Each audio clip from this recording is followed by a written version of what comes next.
Welcome back. We're back with Jennifer Ackerman Haywood from the Grand Rapids Press and CraftSanity.com. Now, we've discovered that she is spending far too much time in hardware stores lately, but now she's going to show us the nuts and bolts of making jewelry. I love this idea. This is so amazing. Well, I don't think people realize how much fun hardware stores are. Yeah. Because when I go in there, it's rarely for home improvement. It's usually for craft projects. Go, fine, whatever wood you need, we'll be out of here. Yeah, you know, but you were making jewelry from this place. It's really fun because I always leave the store and the people that work there, I think, are really kind of perplexed because they're like, what is she doing? She said she's making jewelry out of bolts. I mean, who does that? Why did she just buy 97 key rings? Exactly. To make this necklace. Well, this whole segment today was inspired by Hannah Rogi, who I interviewed her a couple years ago for my CraftSanity podcast. And I'll have links online at CraftSanity.com where you can hear the interview with her. We talk about her book and how she started making all this stuff. Wow. So basically, when you go into the hardware store, there's nuts, bolts, key rings, and this is one of my favorite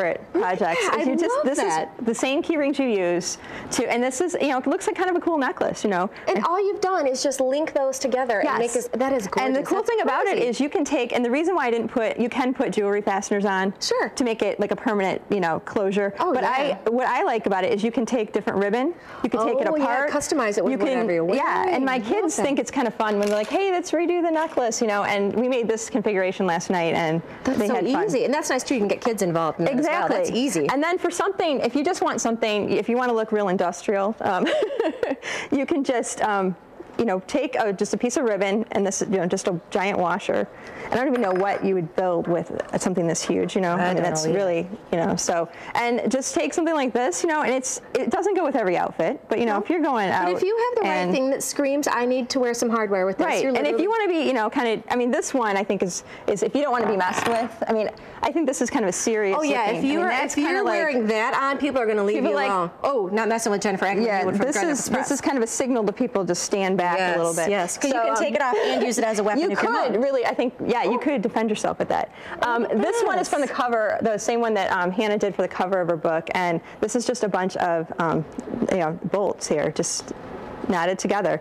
And what I did for that, she basically just start with bolts and start knotting them together. And so I use a double thickness. I'm using cotton craft. It's just craft. Just the regular craft thread. Yeah, and it's just cotton, and double it, and then you just basically thread it through. And this is so easy because you don't have to know how to stitch anything, or you just tie knots. I'm actually finding projects that you do that Tara and I could actually do. Tara and I could actually do this.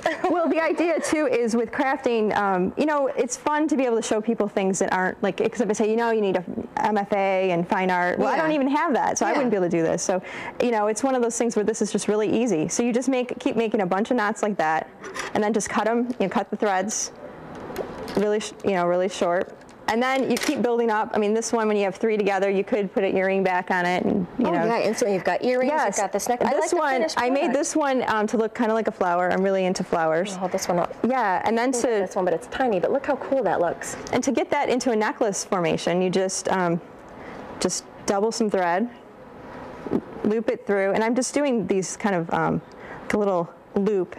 Get your loop and then pull the rest of it through.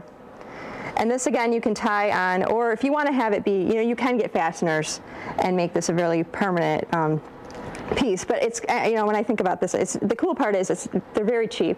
Like under a buck. They're unique. They're not what is at the mall. You're not going to be wearing the same piece of jewelry that somebody else might. And again, it's something to do with your kids. On a rainy day, go to the toolbox. Yeah, and take all the damn nuts and bolts. Hopefully, the owner of the toolbox is okay with that. Exactly. But these are inexpensive enough. I think this was like $3 or $2 or something for all that. Wow, that's very good. So very, very inexpensive. Fabulous. Well, thank you, of course, for showing all of this as well. Now you're going to be able to find the instructions for these products and the hula hoops that we did, and more information on our website at wzzm13.com.